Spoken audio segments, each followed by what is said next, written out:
মাঠে নামলে তো আর ছোট বড় কোনো কিছু মনে থাকে না। মাঠে অপোনেন্টের সাথে সবসময় হচ্ছে জেদ নিয়ে খেলতে হয়। আমরা ভাবেই খেলি, তো ওখানে কি খেলছি আর সাথে আন্ডার টোয়েন্টিতে কি খেলবো ওটার বিষয় না, আমরা মাঠে আমাদের ফুল এফোর্ট দিয়ে খেলবো, ভালো খেলবো, ইনশাল্লাহ জিতবো। আমরা হচ্ছে আন্ডার টোয়েন্টি আর সিনিয়র টিম একসাথে প্র্যাকটিস করছি এতদিন মায়ানমারে খেলতে যাওয়ার আগে। আর আমরা যখন মায়ানমারে খেলতে গেছি বাকিরা এখানে হচ্ছে ট্রেনিং করেছে, তো কম বেশি আমরা একসাথেই খেলছি।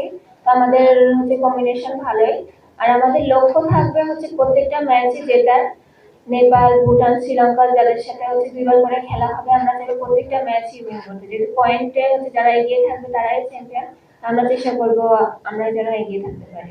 প্রত্যেকটা দলকে এগিয়ে রাখা উচিত আমার মতে, কারণ এক একটা টিম এক রকম হয়। ওই সময় ছিল সিনিয়র কয়েকজন ছিল, রুনা আপু, শামসুনাহার, জুনিয়র আপু, অনেকেই ছিল।